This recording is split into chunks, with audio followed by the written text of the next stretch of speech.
Hi everyone, in this week's video we're talking about resignations in the heat of the moment. So when is a resignation not a resignation? So some exceptions to the general rules which we will go through, and there is a recent case which has restated a number of areas of the law.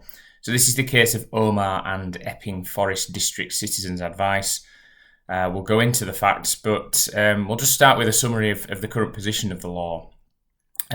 So when somebody does decide to resign, there is no right to unilaterally withdraw that resignation. So once it's been given, the general practice and rule is that cannot be withdrawn unless the employer agrees to revoke it. The Employment Appeals Tribunal over a period of time has developed case law decisions which effectively conclude it's good industrial practice to allow an employee to be given the opportunity to withdraw words of resignation spoken in the heat of the moment after they've calmed down.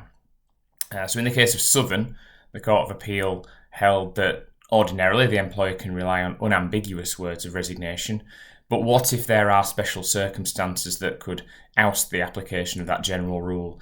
And they said, for example, that general rule may go where you have an immature employee, a decision taken in the heat of the moment, or an employee being jostled into a decision by the employer.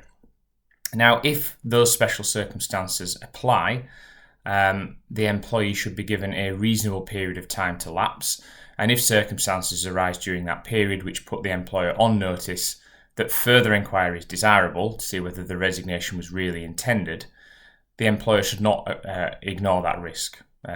So a reasonable period of time may be a day or two, but during that period, if words may have been spoken in the heat of the moment, the employee should be given the opportunity to fight back, really, claw back that decision if they do regret it.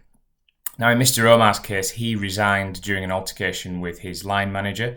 He was asked to confirm that resignation in writing, which he confirmed he would do. He didn't. He then sought to retract that resignation, and the employer refused.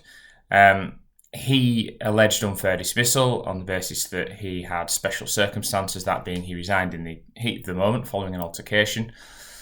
The tribunal found there had been an altercation, there had been previous ones as well, but Mr. Omar's words were unequivocal. He clearly intended to amount to a resignation.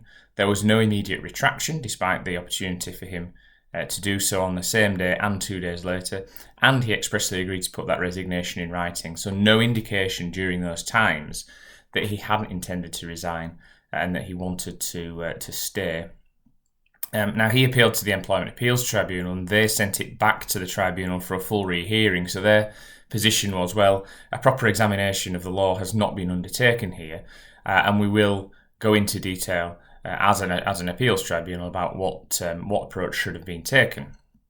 So rather than simply focusing on a narrow special circumstances test, the appeals tribunal said that there is always an objective assessment in all of the circumstances of the case in the normal rules of contractual interpretation. So what a business needs to do is understand whether the words that were said at the time reasonably appeared to have been really intended at the time they are said. Evidence that happens afterwards is only admissible to a certain extent, so that may cast doubt on whether the words were ever intended at the time, or whether the employee actually just changed their mind at a later time. And that's the distinction that the Appeals Tribunal stated they had to come to.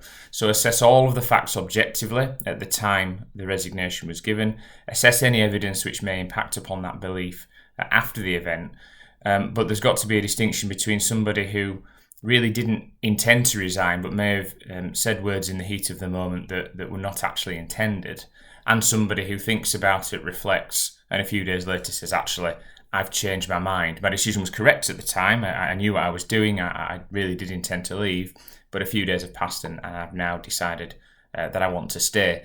In that case, the resignation will not be in the heat of the moment, and the employee will be taken to have resigned. The Appeals Tribunal said there's no limit on the period of time that the tribunal can have regard to, but the longer time elapses, the more likely any evidence will not be evidence of the person's intention, but of their change of mind after the event.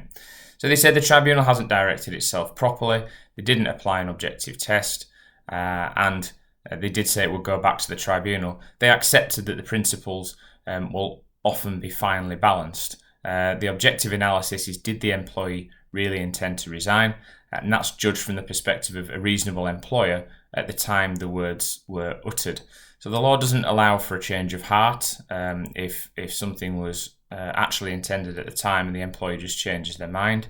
But there is a need to undertake an examination of whether somebody is in their right mind. The tribunal actually gave examples of where that might be applicable. So where an employee is giving notice where they are angry, stressed or depressed, or mistaken about the other party's wishes. So as an employer, if you are faced with a decision where somebody decides to resign, but there is something lurking in the background, something that may have provoked that decision, and then the employee attempts to backtrack on that, there has to be an assessment undertaken of whether that is the employee simply changing their mind or whether something has driven them to not intend those words at the time they were given. So I hope that case analysis is helpful. If you do need any further support, please do get in touch. Visit the website chadwicklawrence.co.uk or email employmenthub@chadlaw.co.uk.